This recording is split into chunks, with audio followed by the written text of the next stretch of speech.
అదే RTV app వార్తల్ని క్షణాల్లో చదివే అవకాశం ఉంటుంది. ఒక న్యూస్ పేపర్, ఒక టెలివిజన్ ఛానల్ మీ చేతుల్లో ఎప్పుడూ ఉంటాయి. ఆంధ్రప్రదేశ్లోనే అత్యుత్తమమైనటువంటి గోల్ఫ్ కోర్సు ఉన్నటువంటి ఈస్ట్ పాయింట్ గోల్ఫ్ క్లబ్లో పీజీటీఐ ద్వారా టోర్నమెంట్ జరగడం అనేది మనకి లభించినటువంటి ఒక ప్రత్యేకమైనటువంటి వరంగా నేను భావిస్తున్నాను.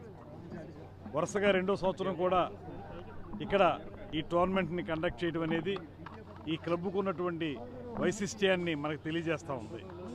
ఇవాళ సౌత్ ఇండియాలోనే నెంబర్ 1గా ఉన్నటువంటి క్లబ్ ఈ క్లబ్. అదేవిధంగా భారతదేశంలో తీసుకుంటే 5వ స్థానంలో ఉంది. ఈ క్లబ్ యొక్క పురోగతి చూస్తే రోజురోజుకి కూడా ప్రపంచవ్యాప్తంగా ఉన్నటువంటి గోల్ఫ్ లవర్స్ ఎవరైతే ఉన్నారో వాళ్ళందరినీ ఆకర్షించే విధంగా ఈ క్లబ్ తయారవుతూ ఉంది. ఇక్కడ పీజీటీఐ టోర్నమెంట్ జరగడం, దానికి దేశ విదేశాల్లో ఉన్నటువంటి ప్లేయర్స్ రావటం, ఇక్కడ అత్యద్భుతంగా ఈ కార్యక్రమం నడవటం, విజేతలు కూడా బాగా ఆడి విన్నర్స్గా రన్నర్స్గా రావటం,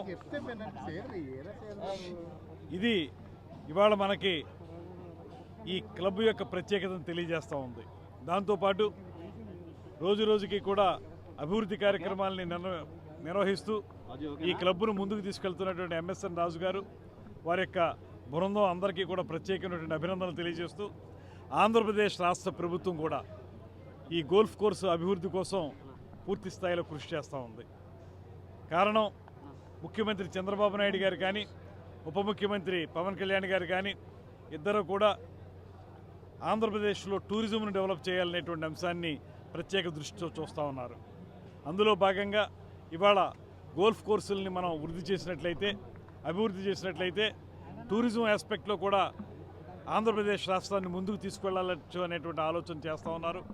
ఒక పక్కన ఇప్పటికే అత్యద్భుతమైనటువంటి ప్రగతి సాధించినటువంటి ఈస్ట్ పాయింట్ గోల్ఫ్ క్లబ్ని మరింత అభివృద్ధి చేసుకోవటం, దాంతోపాటు అమరావతిలోనూ ఇతర ప్రాంతాల్లో కూడా కొత్తగా గోల్ఫ్ కోర్సులను ప్రారంభించడం, వాటన్నింటినీ కూడా వృద్ధిలోకి తీసుకురావడం అనేటువంటి అంశాన్ని ప్రభుత్వం ప్రత్యేకంగా పరిశీలిస్తుంది.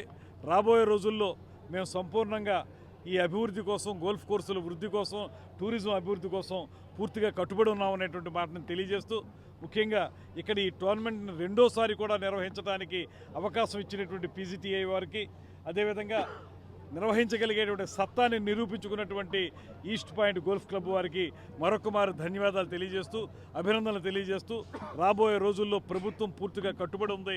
వీటందరినీ కూడా అభివృద్ధి చేయడానికి, వారికి సపోర్ట్ చేయడానికి సిద్ధంగా ఉన్నామనేటువంటి మాటను మరొకసారి తెలియజేస్తూ సెలవు తీసుకుంటున్నాం. దాని సీరియస్ థింకింగ్ నడుస్తుందండి. త్వరలోనే ఒక 10-15 రోజుల్లో దాని మీద పూర్తి స్థాయి సమీక్ష చేసి దాని మీద ఒక నిర్ణయం తీసుకోవడం జరుగుతుంది.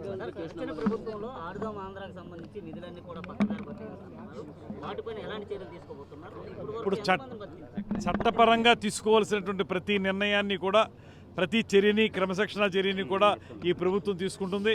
గత ప్రభుత్వంలాగా నిధుల్ని మళ్లించడం కానీ, లేకపోతే గత ప్రభుత్వం చేసిన విధంగా కక్ష సాధింపు కార్యక్రమాలను చేయటం కానీ ప్రభుత్వం చేయదు.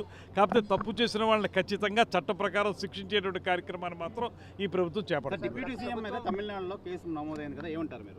వారు సనాతన ధర్మం మీద వారి నోటికొచ్చిన విధంగా వారు మాట్లాడితే దాని గురించి ఎవరో ప్రశ్నించలేదు. కానీ సనాతన ధర్మాన్ని మనం గౌరవించాలి, ప్రతి ఒక్క మతాన్ని గౌరవించాలి, ప్రతి ఒక్క మతస్థుల యొక్క మనోభావాల్ని గౌరవించాలనేటువంటి మాటనే పవన్ కళ్యాణ్ గారు చెప్పారు.